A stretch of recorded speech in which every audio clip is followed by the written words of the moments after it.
नमस्कार दोस्तों, आप सभी का एक बार फिर से स्वागत है आपके अपने चैनल भक्ति की शक्ति में।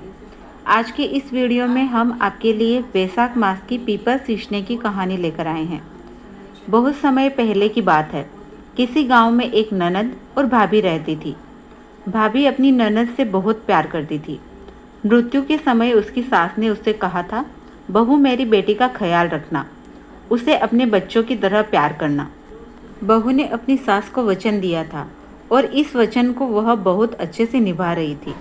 वह अपनी ननद का खूब ख्याल रख रही थी और उसे हर समय अपने साथ रखती थी। उसकी कोई संतान नहीं थी। एक समय वैशाख का महीना आया। भाभी हर रोज सुबह जल्दी उठकर पूजा पाठ करती और पीपल को सींचने जाती। ननद भी उसके साथ साथ पीपल में जल चढ़ाने जाती थी। पीपल की पूजा करके भाभी हाथ जोड़कर कहती, पीपल देव मुझे एक पुत्र दे दो। ननद भी हाथ जोड़कर कहती, पीपल देव जो भाभी मांग रही है मुझे भी वही दे दो। इसी तरह दोनों रोज पीपल की पूजा करने और जल चढ़ाने जाती रही। देखते ही देखते वैशाख का महीना पूरा होने को आया। पीपल देवता दोनों ननद भाभी की पूजा से बहुत प्रसन्न हुए। उन्होंने भाभी को पुत्र प्राप्ति का वरदान दे दिया। परंतु ननद के लिए वह सोचने लगे कि इसे पुत्र का वरदान कैसे दे, यह तो अभी कुंवारी है। लेकिन उसके बार बार ऐसा वरदान मांगने पर पीपल देवता ने उसे भी पुत्र रत्न का वरदान दे दिया। कुछ समय बाद भाभी गर्भवती हो गई और ननद को एक फोड़ा सा निकल आया। 9 महीने बाद भाभी को एक पुत्र प्राप्त हुआ और ननद को उसी फोड़े से एक पुत्र रत्न उत्पन्न हुआ।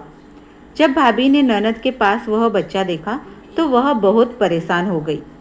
पूछने पर ननद ने उसे पीपल देव के वरदान की सारी बात बता दी। भाभी को अब कुछ समझ नहीं आ रहा था कि वह क्या करे, क्योंकि अगर किसी को भी यह बात पता चल गई तो सारे गांव में उसकी बहुत बदनामी होगी। कुछ समय सोचकर भाभी बोली, तुम इसके बारे में किसी से कुछ मत कहना, मैं सबको कह दूंगी कि मेरे जुड़वा पुत्र हुए हैं। उसने यह बात अपने पति को भी नहीं बताई। एक दिन भाभी कुएं से पानी लेने जाने लगी तो ननद से बोली, बच्चों का ख्याल रखना, मैं पानी लेकर आती हूँ।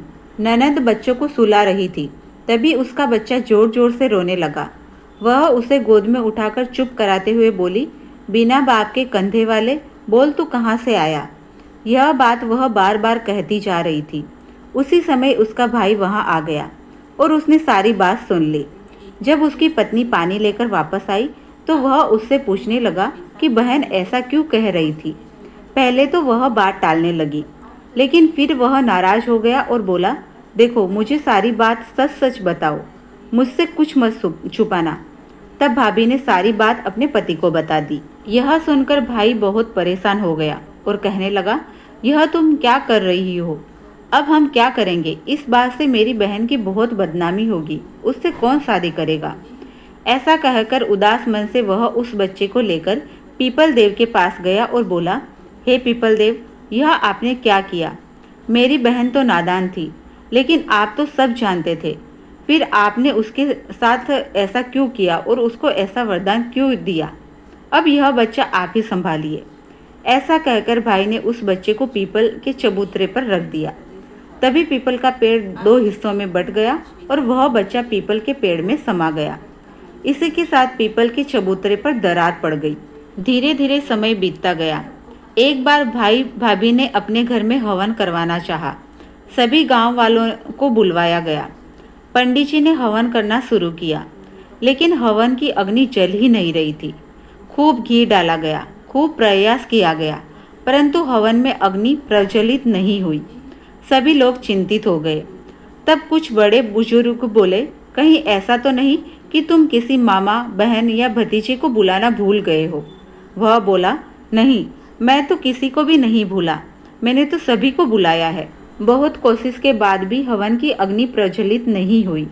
तभी पास ही के आश्रम से सभी वेदों के ज्ञाता एक संत महात्मा को बुलाया गया और उन्हें सारी बात बताई गई।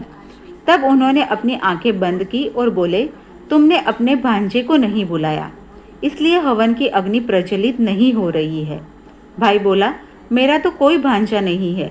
तब वह महात्मा बोले, वही भांजा जिसे तुम पीपल को सौंप आए थे। तब भाई ने सारी बात गांव वालों को बता दी। गांव वाले बोले, इसमें तुम क्यों शर्मिंदा होते हो?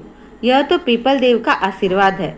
तभी सब गांव वाले ढोल नगाड़ों और बाजों के साथ पीपल के पेड़ के पास गए और प्रार्थना करने लगे। तभी पीपल का पेड़ फिर से 2 हिस्सों में बंट गया और पीपल के पेड़ से वह बच्चा बाहर आ गया। सभी खुशी के साथ बच्चे को लेकर वापस घर आए और हवन शुरू किया गया। इस बार हवन की अग्नि प्रज्वलित हो गई और उसकी लौ बहुत ऊंची उठी। इसके बाद से ही यह मान्यता हो गई कि पूरे वैशाख मास पीपल को सींचने से निसंतान को संतान, निर्धन को धन, कुंवारे को अच्छा वर और बुजुर्ग को सुख शांति प्राप्त होती है। तो दोस्तों, यह थी पीपल सींचने की कहानी। वैशाख महीने में आप ये कहानी सुनिए। अगर आपको ये कहानी अच्छी लगी हो तो वीडियो को लाइक कर दीजिए। आपके अपने चैनल भक्ति की शक्ति को सब्सक्राइब कर दीजिए। पूरा वीडियो अंत तक देखने के लिए आप सभी का बहुत बहुत धन्यवाद। जय श्री श्याम।